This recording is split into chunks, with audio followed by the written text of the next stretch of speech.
اسلام آباد پولیس نے شہر کو بڑی تباہی سے بچا لیا۔ فرض شناس اہلکاروں نے دشمنوں کے ناپاک عزائم خاک میں ملا دیے۔ سیکٹر I-10 میں مشکوک ٹیکسی کی چیکنگ کے دوران خودکش دھماکے میں پولیس اہلکار سمیت 2 افراد جاں بحق، پولیس اہلکاروں اور شہریوں سمیت 10 افراد زخمی۔ ایک گاڑی مکمل تباہ۔ شہید اہلکار کی شناخت عدیل حسین کے نام سے ہوئی۔ DIG اسلام آباد کے مطابق خودکش حملہ آور کسی رش والے مقام پر جانا چاہتا تھا۔ گاڑی کو I-10 فوڑ پر روکا تو حملہ آور نے خود کو دھماکے سے اڑا لیا۔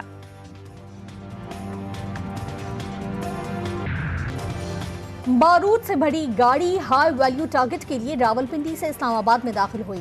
وزیر داخلہ رانا ثناء اللہ کا انکشاف۔ بولے گاڑی میں 2 خودکش بمبار تھے۔ تلاشی کے دوران خودکش بمبار نے خود کو اڑا لیا، جس میں دونوں دہشت گرد ہلاک جبکہ ایک پولیس اہلکار شہید ہوا۔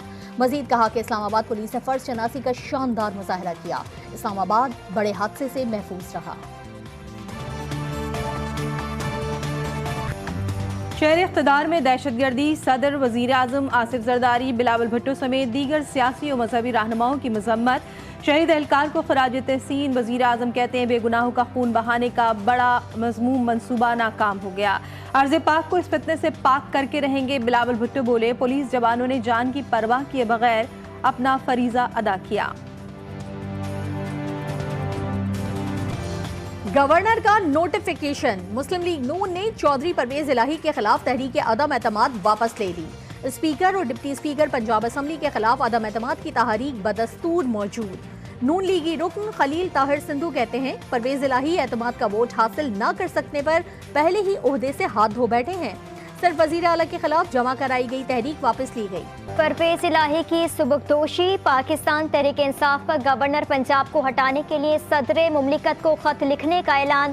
فواد چودھری کہتے ہیں گورنر پنجاب کے وزیر اعلیٰ کو ڈی نوٹیفائی کرنے کے نوٹیفیکیشن کی کوئی قانونی حیثیت نہیں۔ پرویز الہی اور صوبائی کابینہ بدستور اپنے فرائض سر انجام دیتی رہے گی۔ ٹویٹر پیغام میں مزید کہا گورنر کو عہدے سے ہٹانے کی کارروائی کا آغاز۔ کل رات کو کمال کر دیا ہے کمال کرنے والوں نے۔ پرویز الہی کے صاحبزادے مونس الہی کا بیان۔ ٹویٹر پر رد عمل میں کہا گورنر پنجاب نے وزیر اعلیٰ کو کہنا تھا کہ اعتماد کا ووٹ لو۔ اعتماد کا ووٹ اسپیکر پنجاب اسمبلی نے کروانا تھا۔ انہوں نے مزید دکھا کہ اپنی گھبراہٹ میں نون لیگ PDM احمقانہ حرکت کر بیٹھی ہے۔ اب دوبارہ ہوٹل میں ککڑی کو منتخب کروائیں گے۔ PTI رہنما شیری مزاری نے گورنر پنجاب کے نوٹیفیکیشن کو غیر قانونی قرار دے دیا۔ ٹویٹر پر اپنے رد عمل میں کہا نوٹیفیکیشن برقرار نہیں رہے گا۔ ریاست نے لفظ غیر جانبدار کو جو نئی تعریف دی اس کے اندر ایک اور کھیل کھیلا جا رہا ہے۔ مسرت جمشید چیمہ نے اپنے پیغام میں لکھا گورنر نے آدھی رات کے بعد آئین شکنی کی اور قانون کا مذاق بنایا۔ اس آئین شکن گورنر کو نشان عبرت بنانا ضروری ہے۔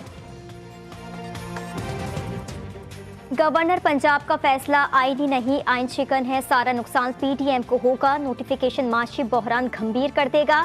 سربراہ عوامی مسلم لیگ شیخ رشید کا ٹویٹ۔ لکھا سارے فیصلے اعلیٰ عدالتوں کے کندھوں پر آ گئے۔ ووٹ کو عزت دو کا نعرہ ٹکے ٹوکری ہو گیا۔ شیخ رشید نے وزیر خارجہ اور وزیر داخلہ کے بیانات کو انتہائی احمقانہ قرار دے دیا۔ کہا ملک کی تباہی اور بربادی پر کوئی بھی خاموش تماشائی نہیں رہ سکتا۔ وفاقی حکومت کا ایڈوکیٹ منصور عثمان ابان کو اٹارنی جنرل تعینات کرنے کا فیصلہ وزیر اعظم شہباز شریف نے منظوری دے دی۔ منصور عثمان آرٹیکل 95 عمل درآمد کیس اور آرٹیکل 63A کی تشریح کے صدارتی ریفرنس کیس میں سپریم کورٹ بار کی نمائندگی کر چکے ہیں۔ منصور عثمان کا شمار پاکستان کی کم عمر اٹارنی جنرلز میں ہوگا۔ Money laundering case. وزیر اعظم شہباز شریف کے صاحبزادے سلیمان شہباز کی عبوری ضمانت 7 جنوری تک منظور۔ لاہور کی احتساب عدالت نے درخواست دائر کی۔ FIA اور تفتیشی افسر کو فریق بنایا گیا۔ موقف اختیار کیا گیا کہ FIA نے منی لانڈرنگ کیس میں سیاسی طور پر شامل کیا۔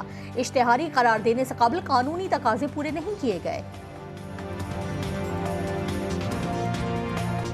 غیر اخلاقی ویڈیو وائرل کرنے کا الزام ڈاکٹر عامر لیاقت حسین کی تیسری سابقہ اہلیہ ملزمہ دانیہ شاہ کی درخواست ضمانت مسترد۔